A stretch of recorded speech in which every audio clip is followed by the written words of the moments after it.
Hi, welcome to Sree's Paradise. ഇന്ന് ഞാൻ ഉണ്ടാക്കാൻ പോകുന്നത് ഒരു പായസമാണ്, പഞ്ചാമൃത പായസം. പഞ്ചാമൃതവും പായസവും കൂടി മിക്സ് ചെയ്തിട്ടുള്ള ഒരു ഐറ്റമാണ് പഞ്ചാമൃത പായസം. നമുക്കത് എങ്ങനെയാ ഉണ്ടാക്കാന്നുള്ളത് നോക്കാം. സ്റ്റാർട്ട് ചെയ്യാം. ആദ്യം ആവശ്യം ഒരു ചുവട് കട്ടിയുള്ള പാത്രമാണ്. നല്ല കട്ടിയുള്ള ഒരു പാത്രം വേണം കേട്ടോ, കാരണം ഇത് അടി പിടിക്കാതിരിക്കാനായിട്ട് കട്ടിയുള്ള ഒരു പാത്രം നല്ലത്. അതിനകത്തേക്ക് ഒരു 2 കപ്പ് വെള്ളം, 2 കപ്പ് വെള്ളം ഇത് തിളയ്ക്കാൻ വെക്കണം. ഒരുപാട് പായസം ഉണ്ടാക്കുന്നില്ല, ചെറിയ രീതിയിലാണ് ഉണ്ടാക്കുന്നത്. അതുകൊണ്ട് 2 കപ്പ് വെള്ളം. അതിനകത്തേക്ക് ഞാൻ ചേർക്കാൻ പോകുന്നത് അരി. പായസം അരി എന്ന് പറഞ്ഞ് തന്നെ കിട്ടും. അത് നമുക്ക് സൂപ്പർ മാർക്കറ്റിൽ കിട്ടുന്നതാണ് പായസം അരി. അത് നുറുക്കരിയാണ് ഏറ്റവും നല്ലത്. പായസം അരിയിൽ തന്നെ 2 തരം കിട്ടും. ഒന്ന് മുഴുവനായിട്ടുള്ള അരി, ഇത് നുറുക്കരി. നുറുക്കരിയാണ് ഏറ്റവും നല്ലത്. പായസത്തിന് ടേസ്റ്റും കാണാനും ഉള്ളൊരു ഭംഗി അതിന് തന്നെയാണ്. അപ്പൊ ഈ നുറുക്കരി വേണം പായസത്തിലേക്ക് ഉപയോഗിക്കാനായിട്ട്. ഞാൻ ഇതിപ്പോ ഒരു കപ്പ് അരി എടുത്തിട്ടുണ്ട്. 1 കപ്പ് അരിക്ക് വലിയ 2 ശർക്കര പാനിയാക്കി വെച്ചിരിക്കുകയാണ്. 2 വലിയ ശർക്കര എടുത്തിട്ടുണ്ട് കേട്ടോ. അത് പാനിയാക്കി അരിച്ച് വെച്ചിരിക്കുകയാണ്. ശർക്കരയിൽ ചിലപ്പോൾ കല്ലോ മണ്ണോ ഒക്കെ ഉണ്ടാവും. അതില്ലാതിരിക്കാൻ വേണ്ടിയിട്ട് അതിൽ ബോയിൽ ചെയ്ത് അരിച്ച് വെച്ചിട്ടുണ്ട്. നെയ്യ് ഒരു 2 വലിയ സ്പൂൺ നെയ്യ്. പിന്നെ പഴം വേണം. ഇത് കദളിപ്പഴമാണ് ആവശ്യം. കദളിപ്പഴം കിട്ടാനൊക്കെ ബുദ്ധിമുട്ടുള്ളത് കൊണ്ട് സാധാരണ നാടൻ പഴം ഏതായാലും കുഴപ്പമില്ല. പിന്നെ ആവശ്യം ഇതാണ് മുന്തിരിങ്ങയും കാഷ്യൂനട്ടും. പിന്നെ ആവശ്യം കൽക്കണ്ടം. ചെറിയ ക്യൂബ്സ് ആയിട്ടുള്ള കൽക്കണ്ടം കിട്ടും. അതിനേക്കാൾ നല്ലത് ഈ വലിയ കൽക്കണ്ടമാണ്. വലിയ കൽക്കണ്ടം ചെറുതാക്കി ഞാനൊന്ന് പൊടിച്ചു വെച്ചിരിക്കുന്നതാ. തേൻ നല്ല ഫ്രഷ് തേൻ തന്നെ 1 സ്പൂൺ.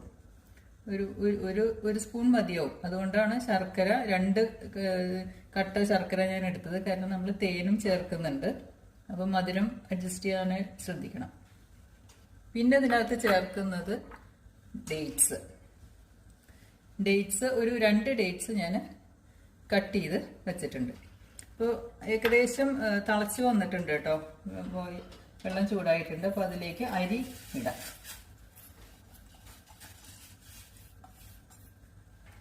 അരി ഇട്ട് കഴിഞ്ഞാൽ ഒന്ന് ഇളക്കി കൊടുക്കുക, അടി പിടിക്കാതിരിക്കാൻ. ഇത് പെട്ടെന്ന് തന്നെ വേവും കേട്ടോ, കാരണം ചെറിയ മുറിഞ്ഞുള്ള അരിയല്ല. അതുകൊണ്ട് അത് പെട്ടെന്ന് തന്നെ വേവും. ഒരുപാട് 2 തവണ ഒന്ന് തിളച്ച് വരുമ്പോഴത്തേക്കും നന്നായിട്ട് വേവും. അപ്പൊ നന്നായിട്ട് വെന്ത് വരട്ടെ. അതുവരെ നമുക്ക് വെയിറ്റ് ചെയ്യാം. അരി നന്നായിട്ട് ബോയിലായി തുടങ്ങിയിട്ടുണ്ട്. ഇടയ്ക്കിടയ്ക്കൊന്ന് ഇളക്കി കൊടുക്കുക, അടിയെ പിടിക്കുന്നില്ല എന്നുള്ളത് ഉറപ്പിക്കണം കേട്ടോ. അതിന് വേണ്ടിയിട്ടൊന്ന് ഇളക്കി കൊടുക്കുക. ഇത് എന്തായാലും ഒരു 5 മിനിറ്റ് സമയമെടുക്കും.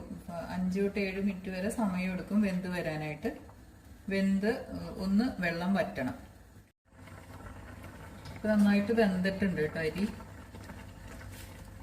വെന്ത് വെള്ളവും ഒരുവിധം വറ്റിയിട്ടുണ്ട്. ഇത് കയ്യിലെടുത്ത് നോക്കുമ്പോൾ തന്നെ അറിയാം വെന്തുണ്ട്. നന്നായിട്ട് വെന്തു. ഇതിനകത്തേക്ക് ഇത് നന്നായി വെന്തു എന്ന് ഉറപ്പ് വരുത്തിയിട്ട് വേണം ശർക്കര പാനി ഒഴിക്കാൻ. ശർക്കര പാനിയാക്കി അരിച്ച് വെച്ചിരിക്കുന്നതാണ്.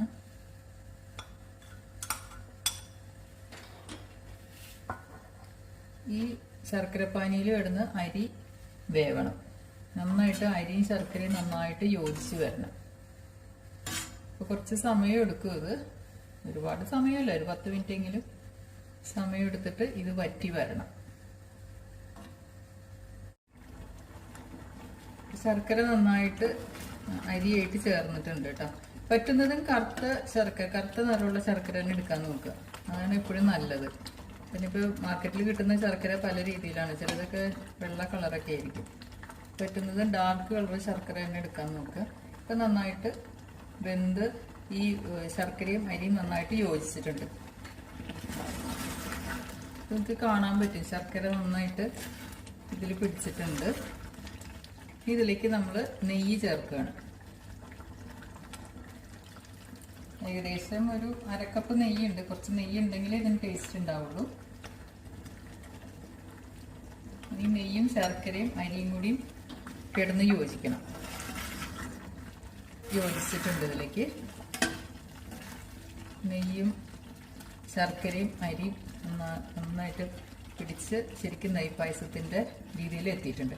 ഈ തീ നന്നായിട്ട് കുറയ്ക്കുക കേട്ടോ. ഇനി അധികം തീ വേണ്ട. തീ വളരെ കുറച്ച് വയ്ക്കുക. ഏറ്റവും ലോ ഫ്ലെയിമിൽ വയ്ക്കുക. അതിനുശേഷം നമ്മൾ എടുത്തു വെച്ചിരിക്കുന്ന ഇൻഗ്രീഡിയൻസുകൾ ആദ്യം ഞാൻ ചേർക്കുന്ന കൽക്കണ്ട അതിൽ കിടന്ന് അലിഞ്ഞോളും. പിന്നെ ആവശ്യം നെയ്യ്, സോറി നെയ്യല്ല, തേനാണ് കേട്ടോ, സോറി നെയ്യ് എന്ന് പറഞ്ഞ് നെയ്യല്ല, തേൻ അതിൽ ചേർക്കണം. ഇതൊന്ന് മിക്സ് ചെയ്യാം. അതിനകത്തേക്ക് ഈന്തപ്പഴം, ഡേറ്റ്സ്, ഒരു 2 ഈന്തപ്പഴം ഞാൻ കട്ട് ചെയ്ത് വെച്ചിരിക്കുന്നതാണ്, അതും അതിനകത്ത് ചേർക്കണം. പിന്നെ ആവശ്യം ഇതാണ് അണ്ടിപ്പരിപ്പും മുന്തിരിങ്ങയും.